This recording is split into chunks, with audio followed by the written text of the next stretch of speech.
Hey guys, today I'm going to show you some modifications that I'm going to do to the Marvel Legends Fantastic Four Retro Carded Wave. The three particular action figures that I will be modifying in this video is the Thing, Invisible Woman, as well as the High Evolutionary. For the Thing, I'm actually gonna give him a sort of wash in order to bring out the sculpting and texture in all the rocks, like I've already done so over here for the Super Skrull Wave Thing. What really inspired me to do this was that the Walgreens Thing action figure already came with a brown wash applied to it. The wash actually makes the Thing look closer to the way he's drawn in the comics, because in the comics, all the rocks on his body and the texturing is all drawn in. If you already know how to work with paints and giving a figure a wash, this should be a fairly quick job. However, if you're not skilled at painting like me, I would recommend using a Gundam panel marker to draw the lines in. The particular marker that I've chosen over here is the GM02 model, and this marker is in gray color with a really fine tip so you can draw those lines in precisely. As you can see here on the retro Thing, I've already drawn in the lines on his left hand as well as his left leg, and someone commented on my retro Thing review to do the drawing of the lines in on video. So I will do just that. Drawing the lines in is pretty straightforward. You just follow through all the lines and make sure that all the gray ink goes in between the rocks and shows up nicely, appearing as though it looks as if it has a wash. If your marker ends up running out of the lines, you can always choose to just rub it off with your thumb and get it kind of smudged, giving it a more organic kind of feel. Otherwise, there's always the option to remove that smudge with a soft rubber eraser. And it's fairly simple to get off, and it shouldn't be permanent. It will end up looking like a very faint stain on the plastic. So over here you do have choices to work around your mistakes. Either way, don't get hung up too much about the ink running out of the lines. It really is your figure, so it's up to you how you want to deal with the wash. To me, having a little bit of mess just makes it look a little more organic and natural. And besides drawing in the deeper lines, like I've done so over here, you can also choose to draw in the more shallow, subtle lines at the top of each piece of rock. So that way you can also bring out those subtle textures more. Personally, I prefer to do this, but if you also think that this is too much wash on the figure, you can decide to skip this step. It is completely up to you. And one more last thing to note is that after you've drawn all the lines in, let the ink kind of sit overnight before continuing to handle the figure, so that way you give the plastic some time to absorb that ink in. And here is the Thing completed with those linings. It definitely helps to bring out the texture as well as all that detail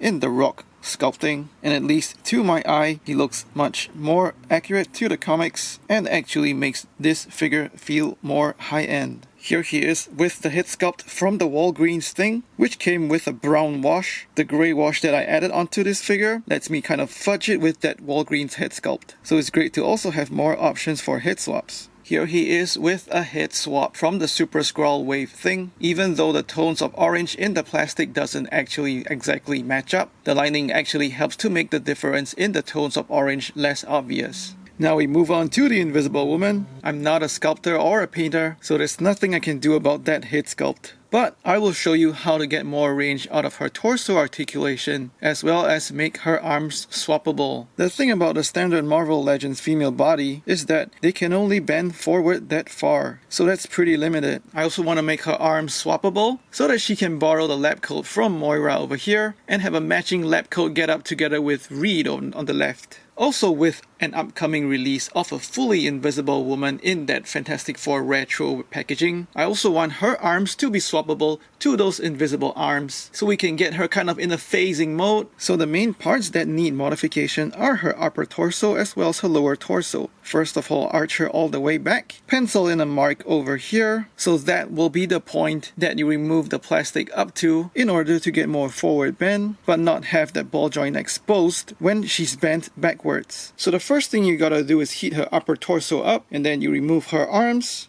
and then you separate the upper torso from the lower torso. And then you will need to remove the plastic on the front of the ball joint on the lower torso. So this is what it looks like with the plastic removed. You get more range out of that ball joint. You can look at my step-by-step video in a link that should pop up right about now. And after you remove that plastic, you can now pop her upper torso back on. Now in order to make her arms swappable at the shoulder, you will need to enlarge this hole to about 4 millimeters in diameter. You can use a grinding tool or a Dremel, and over here this is what it should look like enlarged already. So this makes it easier to pop the shoulders in and out. So here's just a small note. The peg on the Moira lab coat arms is slightly bigger than the ones on Invisible Woman, so it should fit in, but don't leave these arms on for too long because that will enlarge the peg holes in the shoulder joint on the upper torso, and that would mean when you fit these original arms on, they might become a little loose in that shoulder socket. But if that happens, you can always heat that upper torso once again in order to get that shoulder peg hole back into shape.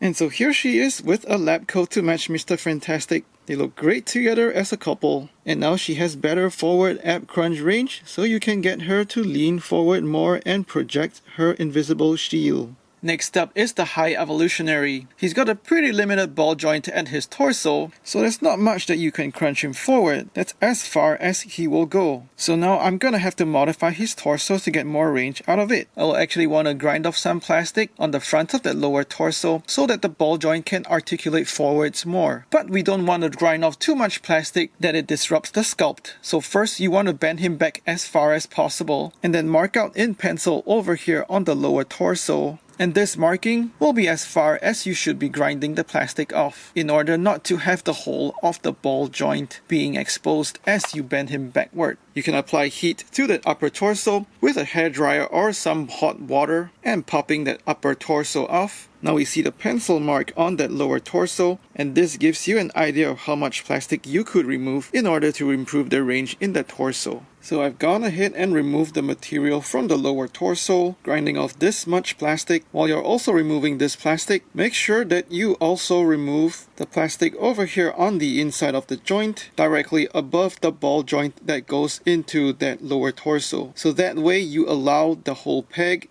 to actually move its full range forward. So once again, I'll have to tell you that you will need to remove the plastic both at the top of the lower torso as well as the plastic on that lower rim on the inside on the front of the ball joint. And popping his upper torso back on, let's see if there is an improved range of his ab crunch. And to me, that looks like certainly an improvement. He can crunch forward a lot more now. The only sacrifice is there's gonna be a slight disruption in the sculpt over here on his back. But that shouldn't be so much of a problem when you're posing him from the front. He still also retains his backward bend, and there is no exposure of that ball joint because I did not grind and remove plastic beyond that pencil mark. Next up, I also did not like how his limbs were cast in a plain metallic plastic. There's quite a lot of sculpting detail on these metallic parts, but because of the lack of wash, the limbs look kind of lackluster and the sculpting details don't actually pop. So what I've done over here is a treatment that's similar to the thing, but this time I used a same Gundam marker, but with the product code GM01, and that's for a black color. I used black so that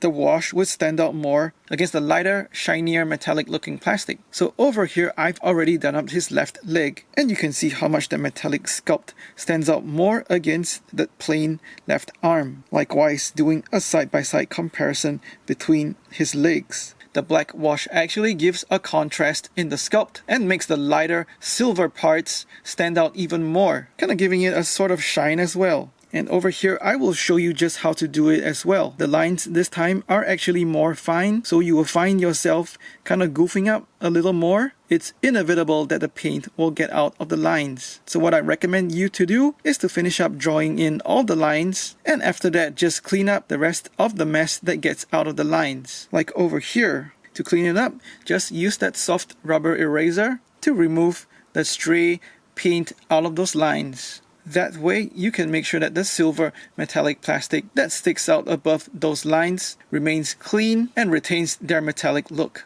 Once again, also a reminder that once you've completed all the lines, let the ink sit overnight before handling the figure so that the plastic can absorb the ink. And here he is, completely lined up on the metallic armor parts. I like how the lining brings out the definition in the sculpt, as well as make the metallic parts appear more shiny and impressive. Here's a quick look of those metallic parts all the way around the body. I'm quite pleased how this turned out, so I can definitely recommend you to do this as well. And just one more thing, I'm gonna try to line the details in his face, because right now it just appears like all that definition in the sculpting is lost without any paint. So I'm gonna try to line it with the same Gundam panel marker to bring out some of those tech details on the side of his head sculpt. And here he is with the lining done to his head sculpt. Instead of the black, I used the gray Gundam panel marker, and that's GM02, because the black ended up looking too stark against his head sculpt. Anyway, I like it much better now. The lining actually gives more definition to that amazing tech design elements sculpted all over his head, and I even applied the lining to his mouth so that it would stand out more. The problem for me before was that all the detail in the head sculpt was kind of lost in the metallic looking cherry colored plastic. So I definitely like it much more now with all that detail coming through, even with that line on the back of his head. So I would recommend that you do this treatment to his head sculpt. So that wraps up all the modifications that I would recommend you to make to the Invisible Woman, the Thing, and the High Evolutionary of the Marvel Legends Fantastic Four Retro Wave. I hope you found the modifications easy to follow and you carry out some of them in your own free time. Please like and share this video, let me know what you think in the comments below, and subscribe to my channel for more toy modification videos. Thanks for watching, take care and stay safe.